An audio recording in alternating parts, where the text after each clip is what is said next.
Kita harus tahu orang lain selain NU yang ada di Indonesia. Man lam ya'rif asy-syarr waqa'a fihi. Man lam ya'rif asy-syarra waqa'a fihi.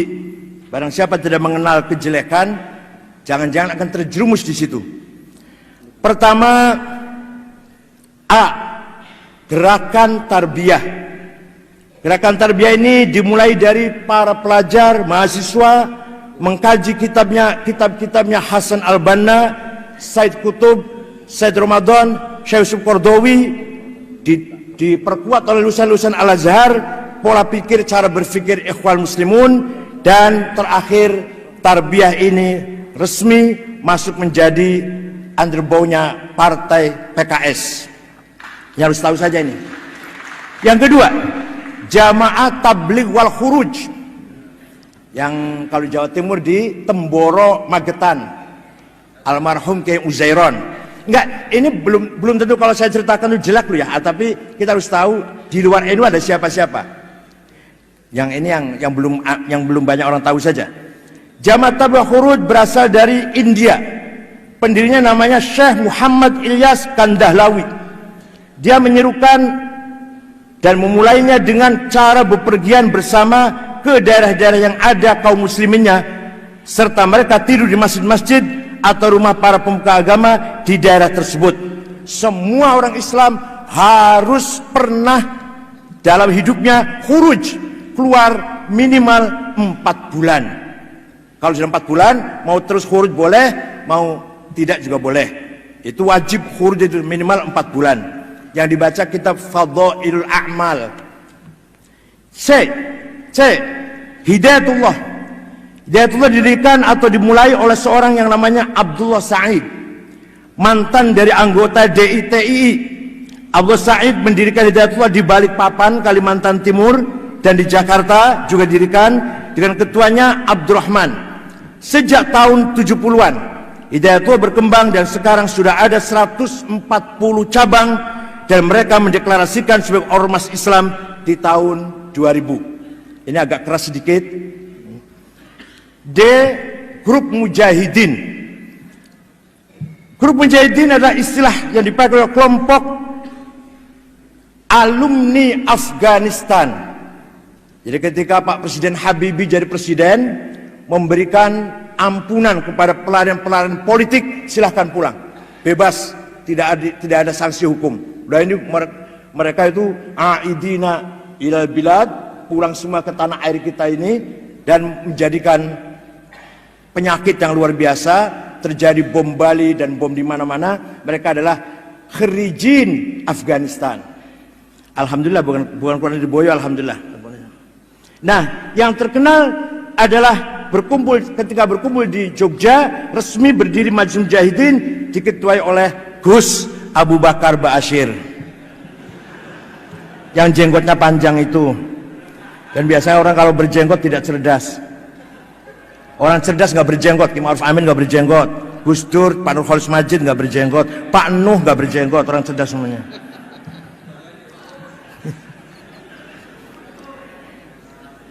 Perlu diketahui bahwa Abu Bakar Ba'asyir di tahun 78 ditangkap karena menantang pemerintah dan menolak asas tunggal, dan dimasukkan ke penjara. Tetapi pada waktu akan naik banding di tahun 85, mereka lari ke Malaysia. Abu Bakar Ba'asyir ditangkap dengan temannya yang bernama Abdullah Sungkar. Itulah kita tahu. E. Front Pembela Islam, FPI, yang kadang-kadang menggunakan NU jalan lurus. Ya nggak apa-apa, silakan aja pakai nama. Front Pembela Islam.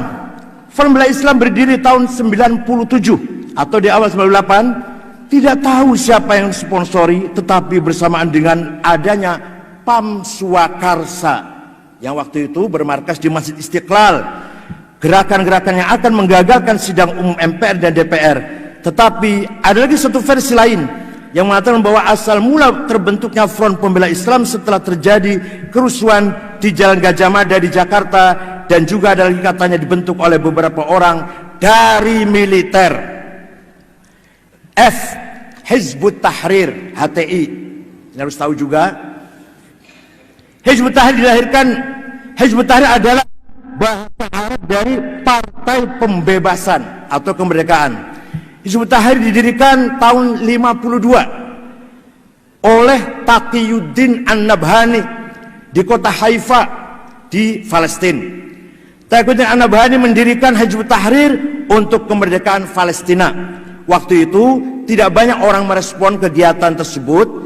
Juga pada waktu itu kota Haifa masih berada di bawah kerajaan Jordan, sehingga mereka mulai bergerak di dunia Arab, misalnya di Mesir, Lebanon dan sebagainya. Di Hizbut Tahrir di Mesir, Hizbut Tahrir ditolak, tidak diakui. Begitu pula kita tidak tahu kapan berubahnya Hizbut Tahrir. Kegiatannya berubah menjadi dari pembebasan Palestina menjadi berubah bermaksud mendirikan khilafah. Awal mulanya berdiri targetnya hanya memperjuangkan kemerdekaan Palestina. Sekarang sudah berubah iqamatul khilafah, ingin mendirikan khalifatul muslimin, amirul mukminin. Entah kapan itu mulai berubah itu. Ada seorang namanya Abdul Qayyum memulai gerakan kekhalifahan tersebut dengan menerbitkan buku-buku tentang ekonomi di zaman khalifah. Ketika zaman Abu Bakar, Umar, Utsman, Ali, Abdul Aziz, ekonomi yang maju, masyarakat sejahtera, maka Indonesia kalau ingin, atau kita umat Islam kalau ingin sejahtera, harus kembali pada sistem khilafah. Walhasil itulah Hizbut Tahrir. Hizbut Tahrir mendapat surat keterangan terdaftar dari Kementerian Dalam Negeri kita. Dan katanya Kementerian Dalam Negeri mendapat rekomendasi dari Kementerian Agama dalam mengeluarkan surat keterangan terdaftar tersebut. Ini banyak sekali kalau dibaca, singkat-singkat saja. G. Syiah. Jangan dikira saya orang Syiah lu ya. Syiah di Indonesia menurut cerita diawali di kota Bangil, kurang lebih 60 km dari Surabaya, di desa Kenep. Dimulai atau didirikan oleh Said Hussein Abu Bakar Al-Habsyi dan Hadi bin Hadi dan Dr. Suherman, Dr. Masduki Sulaiman. Mereka mendirikan YAPI, Yayasan Penyiaran Islam. Pada mulanya yayasan tersebut betul-betul menyiarkan Islam, tetapi setelah Hadi bin Hadi, Dr. Masduki, Dr. Suherman keluar dari yayasan, maka Said Hussein Abu Bakar Al-Habsyi mengikuti ajaran Syiah. Disinilah mulanya pergerakan Syiah, dan ini pada tahun 50-an. Hussein Abu Bakar Al-Habsyi aslinya dari Ormas Islam yang didirikan di tahun 1904 yang namanya Jam'iyah Khairiyah. Sampai hari ini YAPI masih ada di kota Bangil dan membuka sekolah-sekolah di sana, dan mereka itu juga membuka sekolah di Bondowoso, Jawa Timur. Hussein Abu Bakar Bashir pernah duduk di konstituante di Partai Masyumi. Yayasan-yayasan, banyak sekali yayasan Syiah. Walhasil Syiah juga bahaya, hanya belum darurat. Kalau Wahabi sudah darurat, kalau Syiah baru harus diwaspadai. Kalau kuat bahaya. Kalau Wahabi walaupun qalilum minal qalil, very very small group, sangat kecil Wahabi tapi sombong. Iya, ini enggak. Kata saya sudah baca ini, saya bukan Syiah. Terus orang Jogja, Yayasan Fatimah di Batu Ampar, Condet, Yayasan Al-Jawad di Bandung juga, Geger Kalong, IPABI, Ikatan Pemuda Ahlul Bait Indonesia di Bogor, Madinatul Ilmi di Depok, Yayasan Iman di Fatmawati Jakarta, Yayasan Ilmu Al-Muntadhar di Pekalongan, Ahmad Barogbah. Tokoh-tokoh Syiah, tokoh Syiah di Pekalongan, Ahmad Muhammad Barogbah. Dan banyak sekali nih, banyak sekali tokoh-tokohnya. Pokoknya singkat saja, itu ini apa perlu disebarkan? Ya, nanti kopi nanti ya, oke. Walhasil banyak banget ini yayasan-yayasan. Al-Mad Jakarta Utara, Al-Madinah di Bogor, Insan Cipta Prakasa Jakarta, As-Sodiq Jawa Timur, Babul Ilmi Pondok Gede, Az-Zahra Cawang Jakarta, Al-Kazim Al-Baro'ah Tasikmalaya, Yayasan 10 Muharram Bandung, Yayasan As-Salam Majalengka, Yayasan Mukarramah Bandung, Al-Mujtaba Purwakarta, As-Saifik Bandung, Al-Islah Cirebon, Al-Aqidah Tangerang, Darut Takrib Jepara, Al-Amin Semarang, Al-Khairat Jepara, Al-Wahdah Solo, Al-Mawaddah Kendal, Al-Mujtaba Wonosobo, Safinatun Najah Wonosobo, Al-Mahdi Jember, Al-Muhibbin Probolinggo, At-Taqi Pasuruan, Az-Zahra Malang, Yasin Ja'far Shadiq Bondowoso, Al-Yasin Surabaya, Yapisma Malang, Al-Hujjah Jember, Al-Kautsar Malang, Al-Hashim Surabaya, Al-Qaim Probolinggo, Al-Kisah Denpasar, Al-Islah Makassar, Paradigma Makassar, Fikrul Hikmah Makassar, dan seterusnya. Pokoknya itu yayasan-yayasan Syiah. Yang ke H, A, B, C, D, F, G, H, Gerakan Wahabi. Nah ini mulai masuk Wahabi. Gerakan ini sekarang menamakan dirinya Salafi. Karena kalau menamakan Wahabi nggak pakai payu, nggak pakai laku. Karena mengikuti Muhammad bin Abdul Wahab At-Tamimi. Nah, At-Tamimi itu yang membunuh Sayyidina Ali juga Abdurrahman bin Muljam At-Tamimi. Imamnya Wahabi Muhammad bin Abdul Wahab At-Tamimi. Arab dari Malang yang memprovokasi orang-orang ikut ISIS juga namanya Salim bin Mubarak At-Tamimi, yang akunya Abu Jandal, yang menantang Pak Muldoko, Pak Sutarman dan Bansel itu di YouTube ada. Itu Arab lahir Pasuruan, besar di Malang. Salim bin Mubarak At-Tamimi. Sejak dulu At-Tamimi itu kader-kader Khawarij yang sangat militan. Kenapa pindah nama Salafi? Beda dikit. Ini ide muncul dari Syekh Nasiruddin Al-Albani, orang Albania yang juga warga negara Saudi di Madinah, dan Syekh Muqbil Ad-Dammaj, Syekh Muqbil di Yaman. Dua orang ini punya ide jangan Wahabi, Salafi. Kalau Salafi itu artinya langsung ke Syekhul Islam Ibnu Taimiyah. Tapi kalau Wahabi kan Muhammad bin Abdul Wahab, walaupun tujuannya akhirnya ujungnya sama sih. Tapi kalau Salafi bukan Muhammad bin Abdul Wahab, tapi ke Syekhul Islam Ibnu Taimiyah. Aliran ini sangat keras. Sejak didirikannya Akademi Bahasa Arab oleh Universitas Ibnu Saud di Riyadh, Saudi Arabia, di Jakarta. Di Jakarta mulai ada lembaga bahasa Arab cabang Muhammad bin Saud, yaitu tahun 80-an. Pimpinannya adalah Abdul Aziz Ammar. Beliau menjadi direktur lembaga bahasa Arab di Jakarta, masih bujangan. Kemudian dapat istri Arab Bogor. Melalui Abdul Aziz Ammar inilah berdirilah beberapa yayasan-yayasan yang menyebarkan ajaran-ajaran Wahabi. Pertama, Yayasan As-Sofwah. Ini kantornya di Lenteng Agung, belakangnya Ciganjur 1 km. Ketuanya namanya Abdurrahman. Pernah dipenjara 1,5 tahun terlibat ngebom hotel Atrium zaman Habibie presiden itu. As-Sofwah juga punya hubungan yayasan dengan Yayasan Al-Haramain, juga hubungan dengan Ihya Turath di Kuwait, juga hubungan dengan International Islamic Relief Organization dan Rabithah Alam Al-Islami.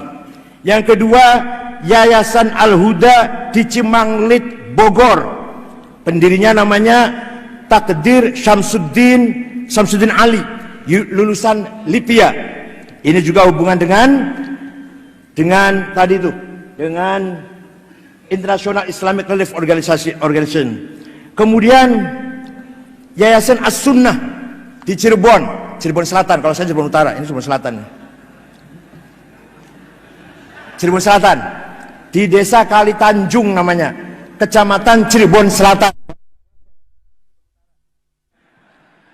Ini didirikan oleh seorang bernama Muhammad Thaharoh, dan sekarang termasuk pusatnya pengkaderan radikal di Cirebon. Alumninya 3 orang. 1 namanya Saifuddin, ngebom Masjid Polresta Cirebon. 2 Sarifuddin dari Desa Manis Selor, Kecamatan Jalaksana, Kuningan, ngebom Ritz-Carlton yang bawa pot bunga masuk ke hotel, di dalamnya ada bom. Yang ketiga Ahmad Yusuf, ngebom gereja Bethel di Solo. Itu 3-tiganya dari Cirebon Selatan. Betul. Selatan, enggak. Kalau saya utara. Sampai sekarang masih ada Yayasan As-Sunnah ini di Kali Tanjung, tapi pecah di dalamnya antara Salim Bajri dengan Umar Baswed. Umar Baswed lebih keras lagi daripada Salim Bajri. Saya tahu persis di Cirebon, dananya dari mana? Dari Yusuf Ba'isa dan dari Khalid Bawazir yang memiliki sarung cap mangga. Tapi TV 9 rupanya dapat dari situ juga. Sering iklan sarung cap mangga ya Allah. Rupanya dari situ juga. Ya nggak apa-apa lah, itu bisnis. Yayasan Taif Mansurah. Yayasan ini ada di Jawa Timur, memakai alamat di Kota Kediri.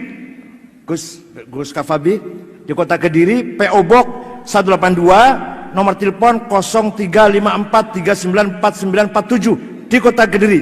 Direkturnya namanya Masruhin Sahil, itu di Kota Kediri.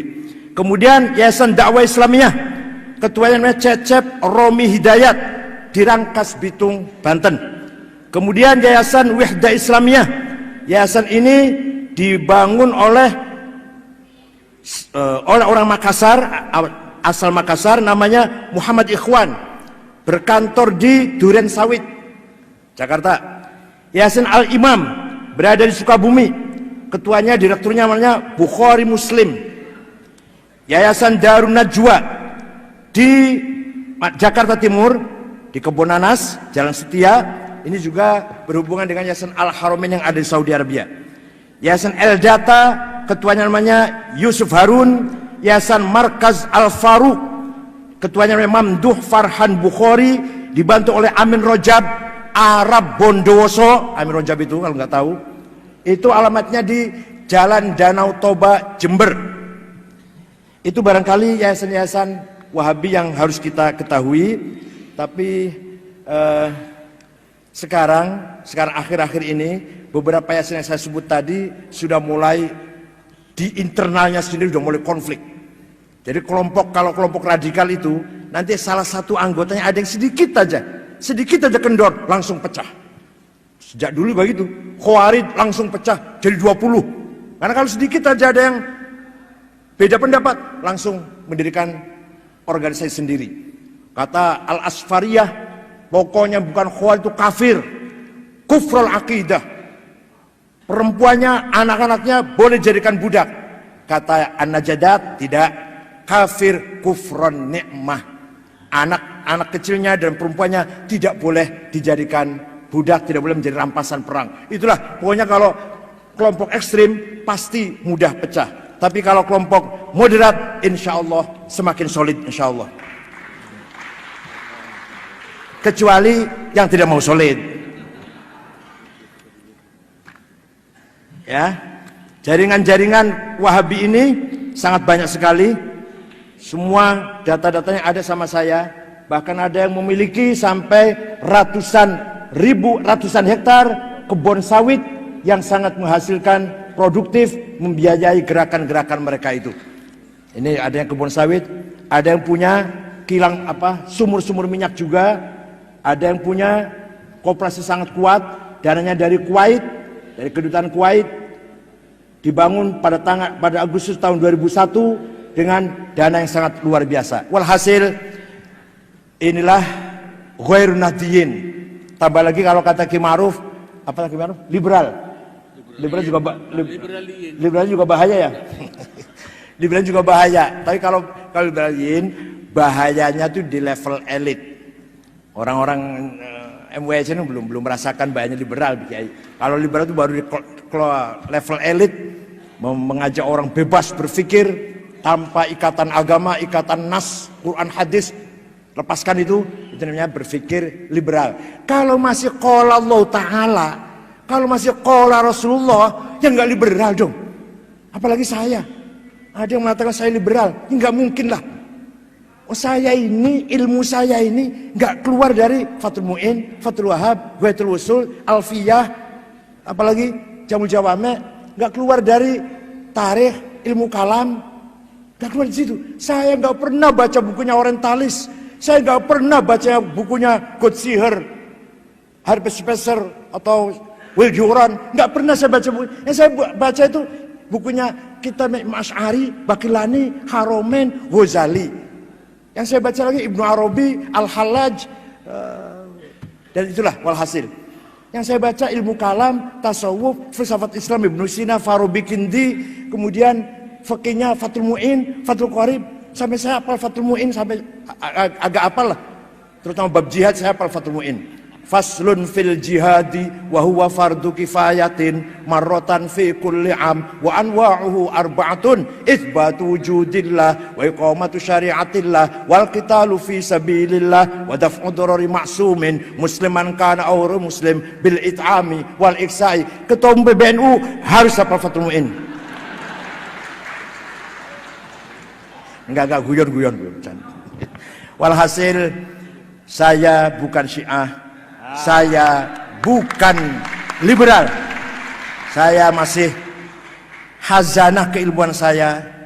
Enggak pernah saya baca bukunya orang Syiah, enggak pernah. Artinya mengkaji dengan tekun, enggak pernah. Yang saya kaji dengan tekunnya itu kalangan Asy'ari, Ghazali, Baqillani, Haromen. Kalau kita kontemporer ya Dr. Ali Samin Asy'ar, Ahmad Amin. Itulah beberapa tokoh Islam luar negeri SMS ke saya mengucapkan selamat Muktamar NU dengan tema Islam Nusantara. Bahkan adik iparnya mantan Perdana Menteri Inggris Tony Blair, adik istrinya datang ke PBNU ingin tahu tentang apa itu Islam Nusantara. Perempuan sudah tua. Jangan dikira udah tua. Malah saya waktu itu akan makan warteg terong dan ikan asin, ikut makan. Katanya enak sekali katanya terong dan ikan asinnya. Itu adik ipar Tony Blair namanya Lauren Brut. Akan datang lagi tanggal 26 nanti. Akan datang tanggal 26 ingin mengadakan talk show dengan saya katanya. Bicara Islam, perbandingan Islam NU dan Islam yang ada di Eropa. Nanti satu lagi dari siapa lah, dari ada narasumber yang lain. Nanti live disiarkan televisi saya dan adik iparnya Tony Blair tanggal 26 Oktober ini, kalau enggak 27 lah, melalui beberapa jaringan televisi. Kita sekarang alhamdulillah wad'una muhim, wad'una mahbub wa marhub fi, awda'una mahsudah. Karena kita perannya penting, dapat simpati dari semua pihak, maka kita pasti mahsudah, banyak yang hasud dengan kita. Tapi apapun yang kita hadapi, kondisi situasi apapun, harus kita hadapi dengan percaya diri. As-Sufi ibnu Waqti, Sufi adalah anak zamannya. La launa lahu launuhu launu ina'i. Orang Sufi tidak punya warna tertentu, seperti air, kalma'i la launa lahu, seperti air gak punya warna, warnanya launuhu launu ina'i. Artinya orang Sufi siap hidup di zaman apa saja, kondisi apa saja. Ini namanya ilmul ahwal. Namanya ilmul ahwal dalam tasawuf, baqa, fana, khauf, roja, talwin, tamkin, ghaibah, hudur, mahu, sahu. Itu kita praktekkan dalam keseharian masyarakat kita. Maka orang Sufi atau kita semua harus memahami kondisi yang ada dan kita mampu hidup di dalam kondisi dan situasi apapun. Syukran wa dumtum fil khairi wal barakati wan najah wallahul muwaffiq ila aqwamit thoriq. Wassalamualaikum warahmatullahi wabarakatuh.